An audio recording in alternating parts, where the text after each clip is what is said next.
This is the Live Well and Thrive podcast, hosted by Michael, Torchia, health and wellness expert. It's time to shape up, America. Hi, this is Mike Torchia, and welcome to Live Well and Thrive. I have a very special guest, Christine Peters. She is one of the most successful producers in town.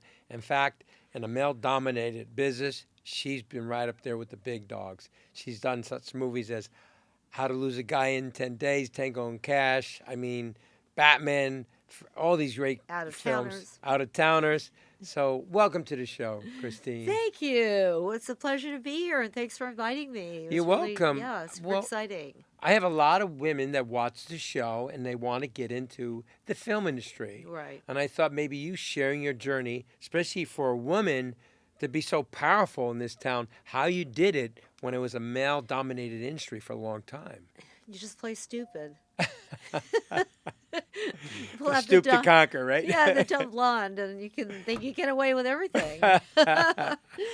No, but I started in a very, very interesting way. I didn't, I'm from Holland originally, Amsterdam, and I studied in London, and I was offered a job selling American movies to the European market. So that job is what brought me into the United States and into the studio business, because when I speak 7 languages, which is, I guess for in America that's a big deal, but in Europe it's not really. It was just because I lived there and I was able to, translate and work my languages. My father was also head of General Motors overseas, so we went to lived in every country, and to make friends, I had to learn how to speak the language. So we basically, when I was in London, I'd met some American film distributors, and they were saying, we need someone like you, in our company. And I was like, interesting. And so I came here and met with them, and they said, great, Cannes starting next week. Can you take the library and take it to Cannes? And of course I was like, sure, I can sell, I'll do my best. And I actually sold the whole library, and Wow. I got, amazing deals, and they couldn't take no for an answer. I was like, okay, well, hey, I'll throw in military for free. Oh, okay.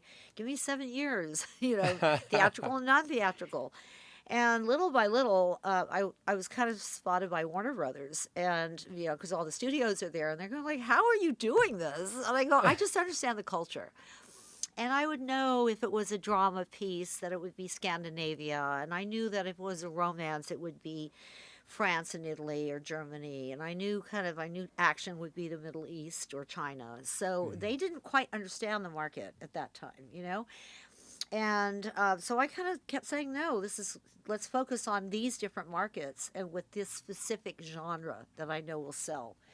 So little by little, I started getting what's called MGs, minimum guarantees, from the countries and for their distribution. So I say, Scandinavia, which was Scandinavia Film, which was one of my biggest clients, which was Denmark, Sweden, Norway, and Iceland. And I knew that they all want what exactly they wanted. So then I go back to the studios and I'd say, what do you have in this genre? And they go, oh, we haven't even this or that. And they'd show, and I'd say, well, I can sell that. And then I'd sell deals to Scandinavia. Then I was in Abu Dhabi for business, and I sat there and talked to them, and I said, what are you guys looking for? They go, oh, we like action, action, action. As it done. So I go back to the studio, I go, action for Abu Dhabi, for Middle East, China. So that's kind of how I got started. I never grew up thinking one day I'm coming to Hollywood to get in the film business. Honestly, it wasn't even on my scope. So it kind of happened organically for me. And then the studios were like, well, why don't you go make them? Because, you seem to know what is selling. So I did more the inverse model of knowing what the buyers were looking for, and then I would go back and make it for them, so that I had already kind of basically pre-sold the projects. Brilliant. Yeah. if you understand what the market is, Yes. you know what to make. Yeah, I know. Rather than just throwing any idea you have out there and hope it sticks, throwing it against the wall and hope it sticks. And you probably knew what actors, right? I knew all that the they actors, liked, so you had it Skye all. And Arnold over here, and I knew every actor that was selling in those particular territories. So after that, then we did Batman, and of course that was a huge hit. And Sony, who had wanted to be in the business for so long, because they go, we're tired of selling Walkmans. We want to get into entertainment. Okay. But that's priceless. Yeah. To learn all that information. Yeah. So we started. So Sony was like, "What do we do?" And I was with Guber-Peters, John Peters, my ex-husband, and Peter Guber, and we had done we had a great deal over at Warner's, and when we made Batman, of course, that was the big surprise. Surprise! Everybody was like, "Wait, a comic book made a motion picture?" And so we went and, obviously that triggered a lot of interest. And Sony was like, well, let's do a studio because we want to get into entertainment. So then we went and created Sony Studios from Culver City Studios. And we went over there and started working on a couple of action movies, Tango and Cash, yada, yada. And at that point, I got a call from Robert Evans, who was one of my dear friends. And he said, baby, what are you doing? And I said, I don't know why. I'm working at Sony. And he says, you're coming over here to Paramount with me. He said, I need you over here. I said, okay. So off I went to Paramount. Wow. With Robert Evans and partnered with him. And then we made, what do we do? Sliver and Jade, and then the Saint. And, he was always like, look, I have all this material. You have to put it into movies. Make these movies for me. And, you're so good at packaging. Because, again, I knew exactly where the sales were going to go. And he said, there's a pile of scripts. Turn them all into movies. And I did. And one of them was The Saint. Wow. And I took because Paramount had bought the whole library for Bob to turn into a movie. And he was kind of overwhelmed with the whole thing. And I said, don't worry, I'll take care of this. Went in, we drew up the script, hired Val Kilmer, who to this day I love, and made that movie. And so we were a nice big hit for Paramount also.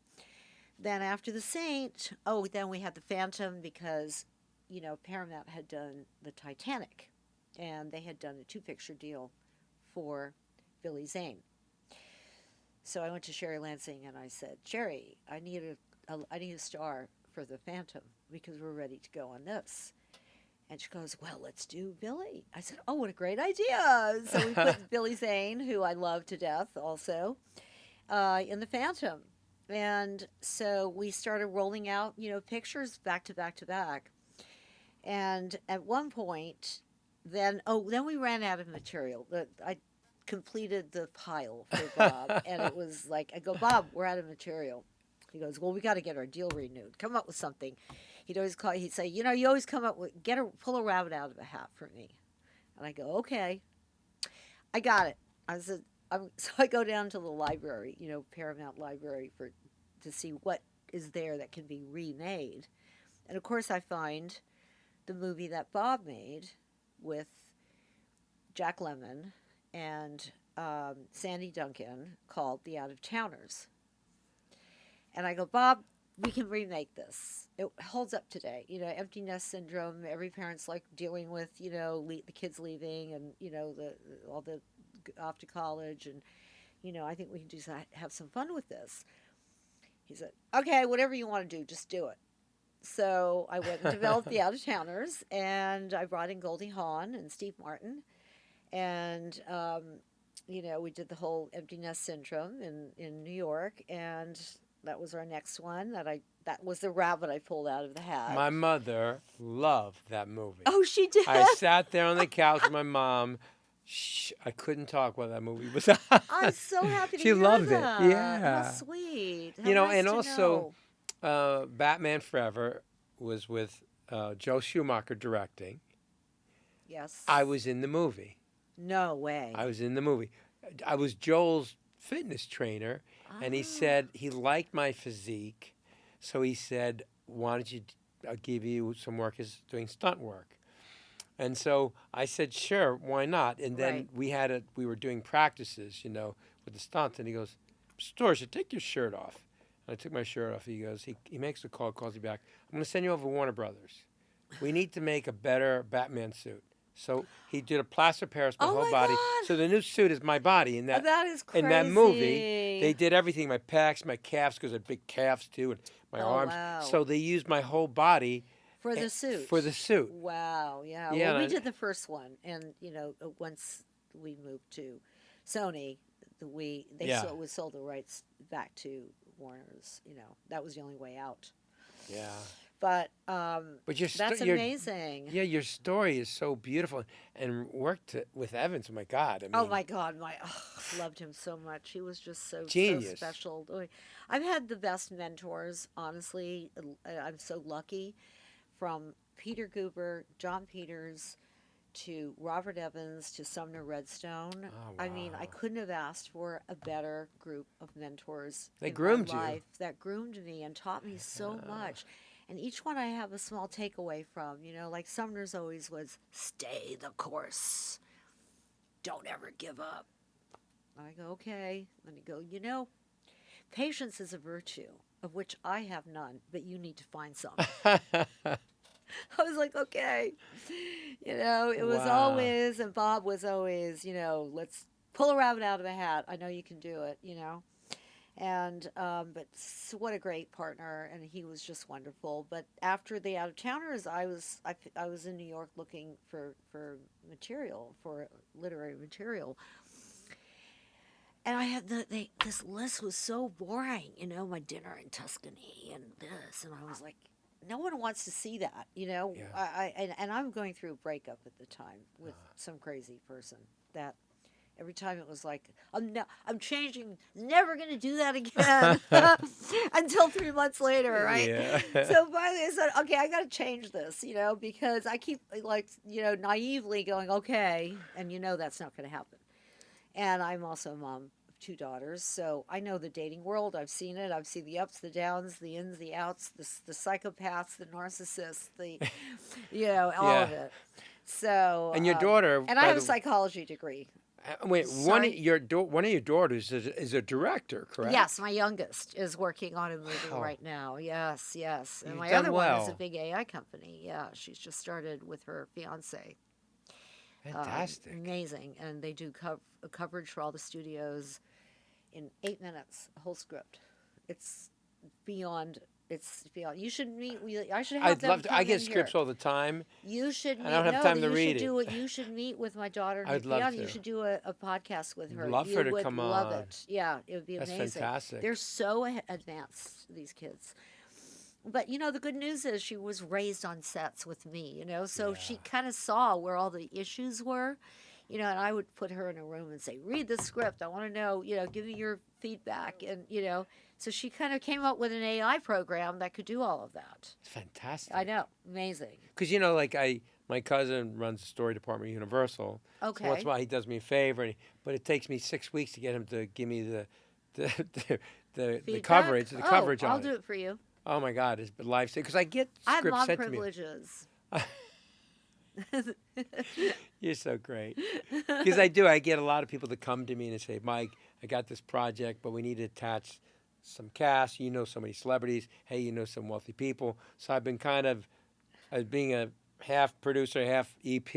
Right. And I put deals yeah. together. But I love the business. Good. It's well, fun. we should talk, we should have dinner or something. Yeah, definitely. I'd and love talk that. about some Yeah. ideas and see how I can help you. Thank you. some I of that appreciate stuff. that. Yeah, It's so kind of you. Yeah.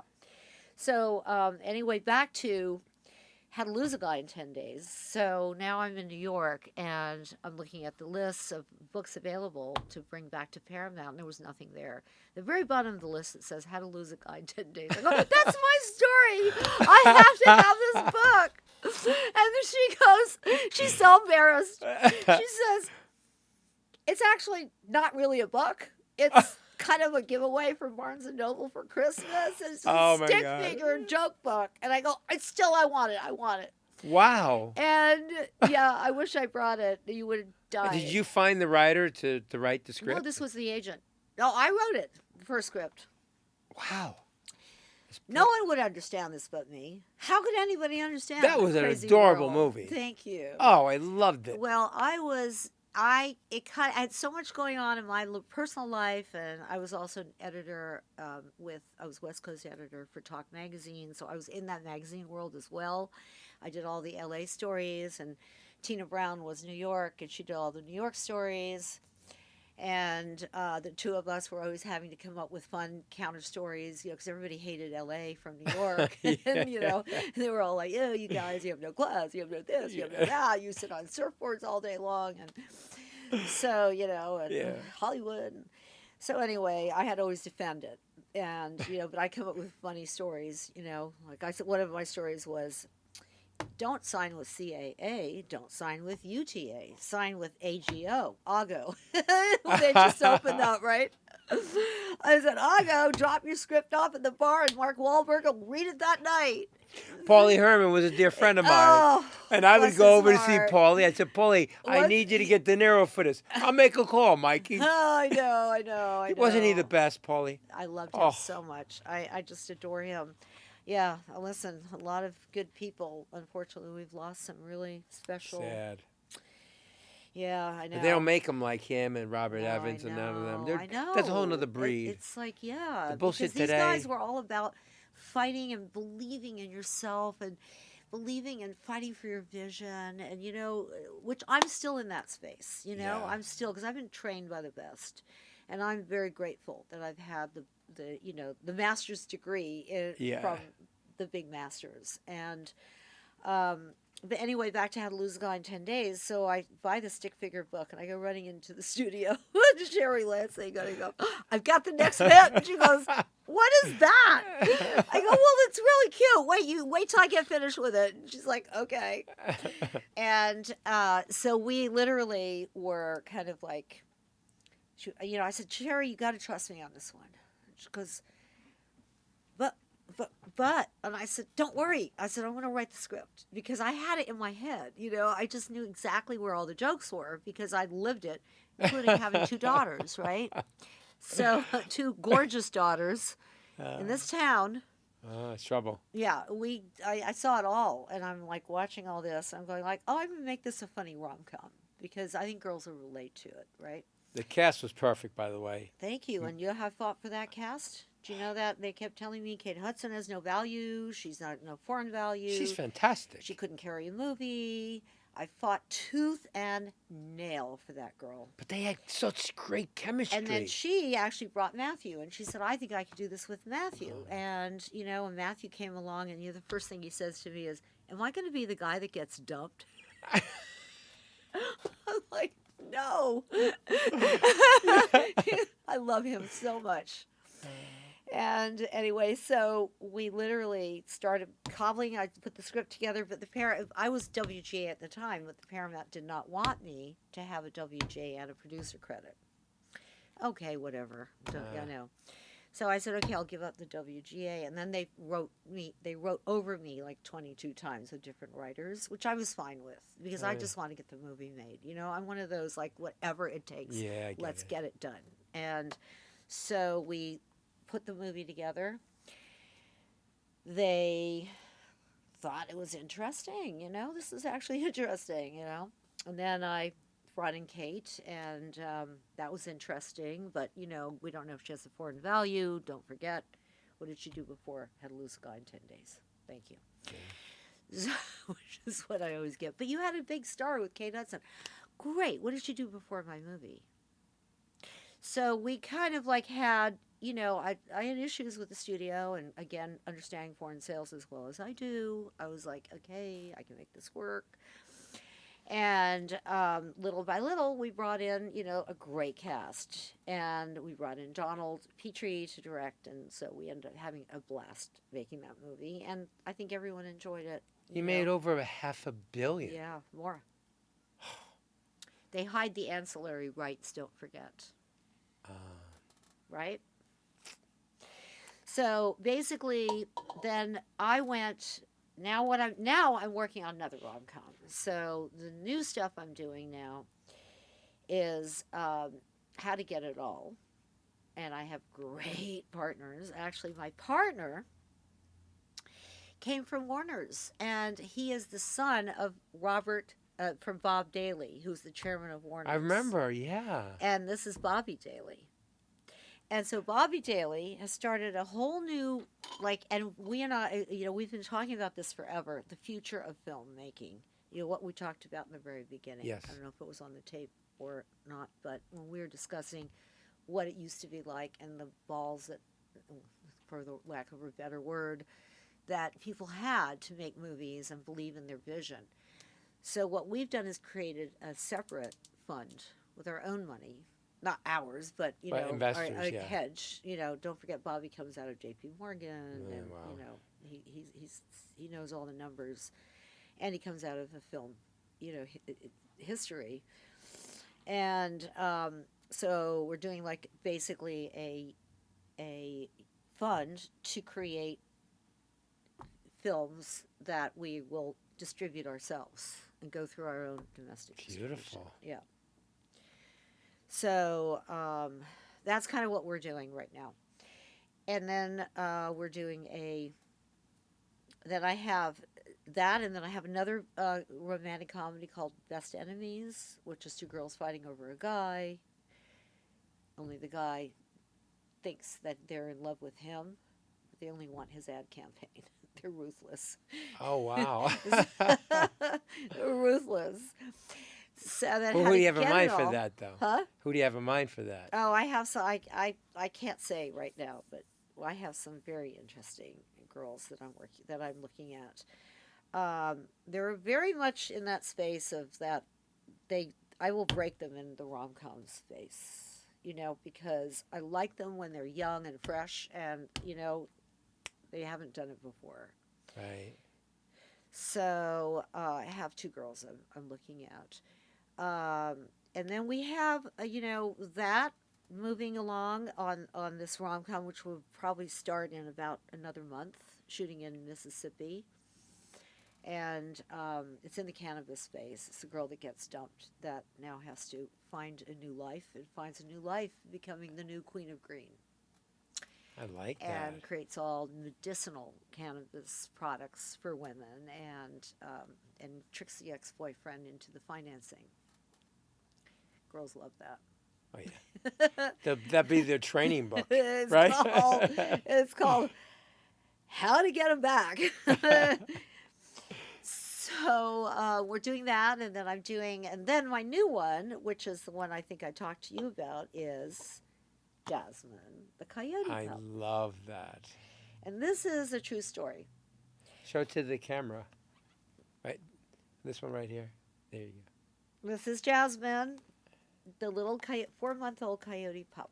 And this is your book that And this you is wrote. my book I wrote, and it just came out 2 months ago. Fantastic. And it is the story of the cutest story that I could ever imagine. I was walking home one night in the Hollywood Hills, and I heard a rustling in the bushes. I turn around, and this coyote is about this big, and she's got this jasmine stuck to her head, because in the springtime, right. they're always going through the brush, right? And I'm like, oh my God, this is so cute. And I'm like, she's following me, and I'm like, okay, so she follows me home. And I could tell she was distressed, and alone. I thought, well, I put a little water and some kibble. Hopefully her mom will find her. Well, the next day she was still there, and then little by little she never left. She started going up the hill and creating this little area to sleep. And then I started giving her toys, and then little stuffed animals, and then she put them all on top there, and she'd be sleeping on them. I have all this on video. It's all oh my real. God, I'd love to see that. It's adorable. Crazy. I have it all here.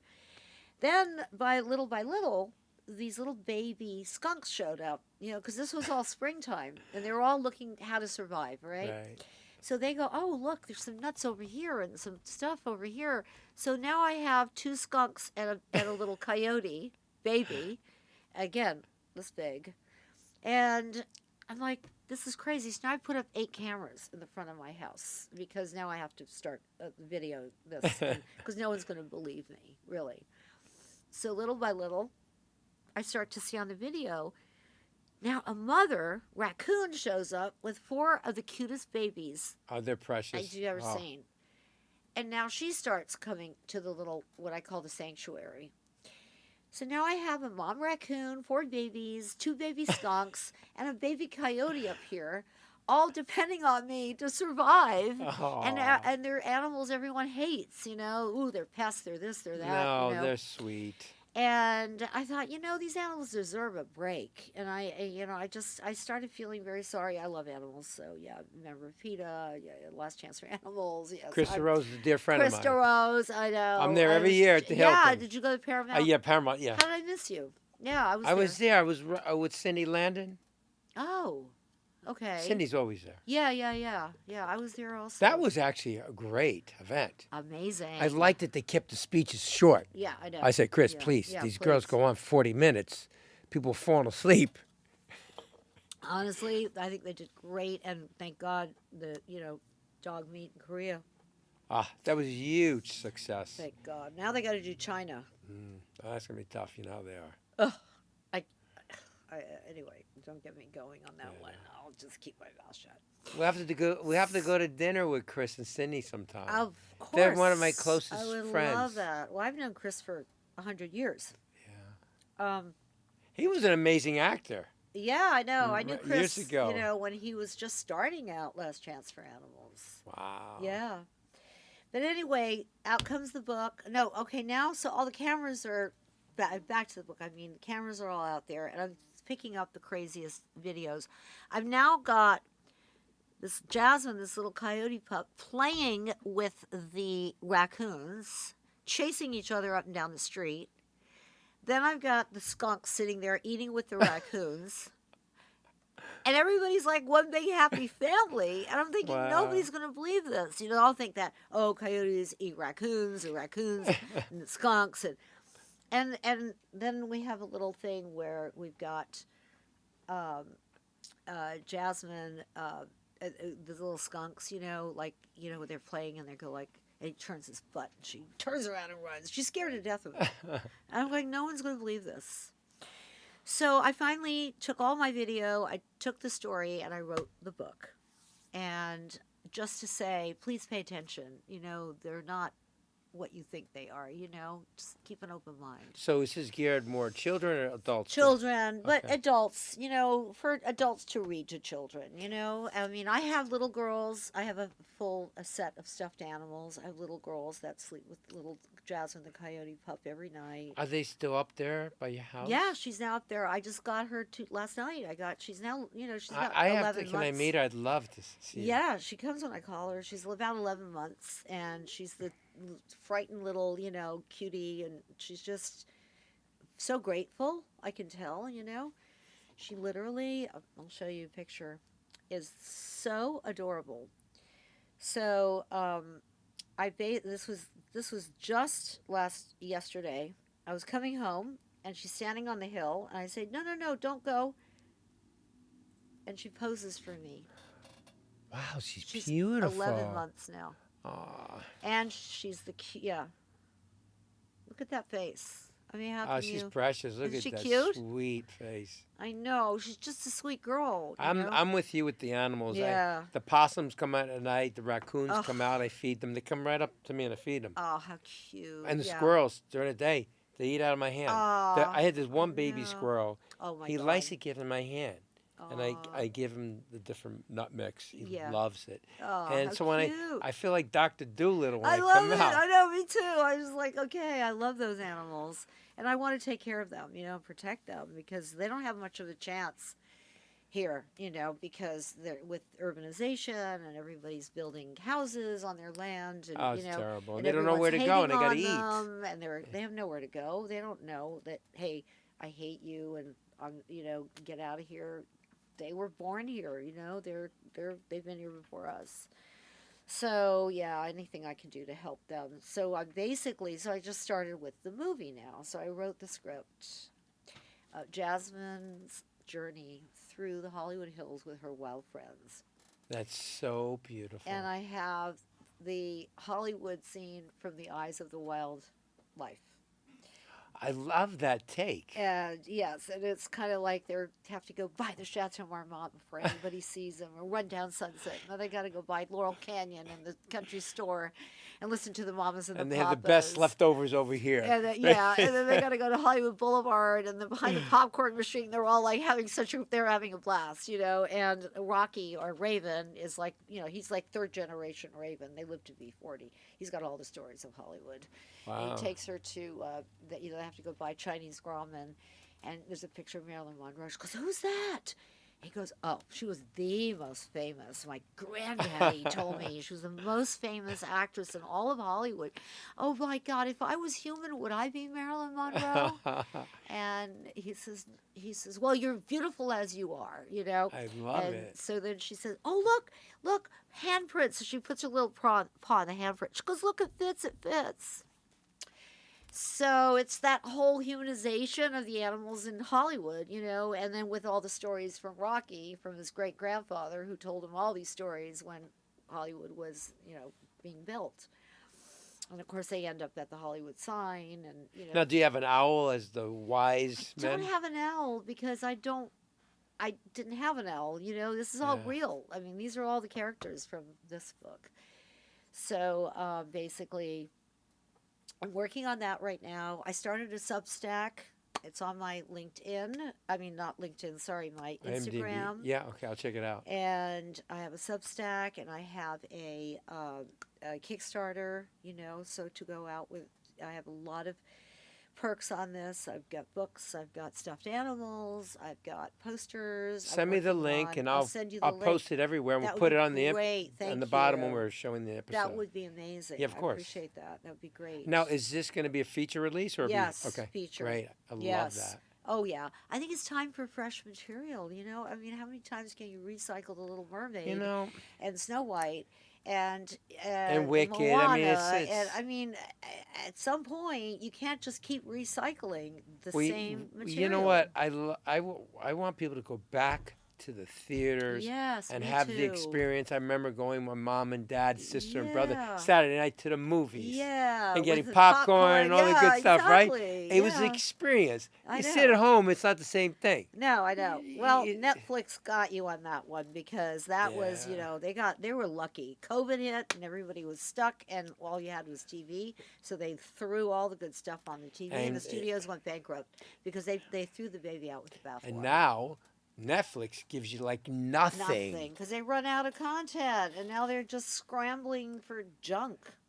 I can't say how many times, probably hundreds of times, I've just like, what is this? I know. It was so bad. I know. After 10 minutes, I It's couldn't. just I like couldn't. they're just spitting out junk to keep subscribers, you know?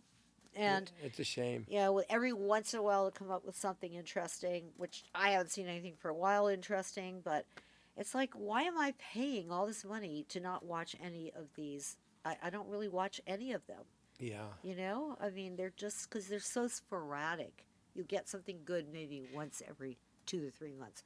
Right now we got White Lotus, great, but that's going to run out soon too. Yeah, I'm right? already getting tired of that. I'm Yeah. not crazy about this season. I do like Landman with Billy Bob. Oh, yes. That's Yes. that. And yes. Sly has Tulsa King. You know, Yeah, of course. he's done such a great job Yeah. with that, and Yeah. he's about to start filming season 3. Yeah. But there are a handful of. There's a new one called Paradise. Did you see that? No, I haven't. Oh my God, it's quite well done. The cast really? is amazing. Where is it? It's on Hulu. Hulu. Yeah. Very good. So Disney, basically. Yeah, it's a Disney Yeah. thing, and then Yeah. But I found a few gems. Yeah. But I had to know, really you look have to hard. look, right? It's like you spend I more had to time. search. You spend more time looking for the gems, and when you finally find them, you're falling asleep. And you know, I gave up on Apple TV. They buy anything. You know, if next piece of shit movie someone has, call Apple. Yeah, they'll take it. I haven't seen anything I really like. I know, right? It's like anything to stay in the race with junk. It's unbelievable. Yeah. And you know, and I saw all the studios, you know, especially Paramount, just jump behind the unicorn, the Netflix unicorn, and throw all, oh yeah, we have a $16 million picture. Here, buy it for pennies on the dollar so we can keep up. And they were chasing this unicorn that was eventually going to disappear. Yeah. I don't see streaming lasting for that much longer. I mean, I hope not. It's not good enough. The content's not good enough. And they're going to start getting competition with theatrical now. Good. We should get That's it back my in the prediction. theaters. Yeah. And have the experience, bring people together. Exactly. Because COVID broke us apart. Yes. Let's bring people together and make it a fun experience. Agree. You know, I mean, Conan O'Brien did a decent job hosting. He did a good job. I missed the Billy Crystal style, but he was always the best. Yeah. For the award shows. But I think I didn't watch it because I'm not interested. Well, I wasn't thrilled about the movies that were up for I know. up for It's awards. and the award goes to the movie no one saw. Yeah, then all that controversy with this actress. She said this, and they're fighting. All the drama. I want to relax when I watch I know, a movie, I know. right? We got enough drama in our lives. Yeah, exactly. Well, Christine, I got to thank you for coming on. Listen, thank you for having me. It was really fun. Yeah, to and talk to you. I got to say, I'm so proud of you doing this book and the animation movie. Thank you. And what you've done with your daughters. Thank you. As my mother would say, you did good. Thank you. Well, thank you so much. You're welcome. Thank you for watching the show. And please, if you have anybody you care about, share this episode. Christine's story is so inspirational. Thank you. It really can make a difference in someone's life. Thank you. And please remember, subscribe. We need your support.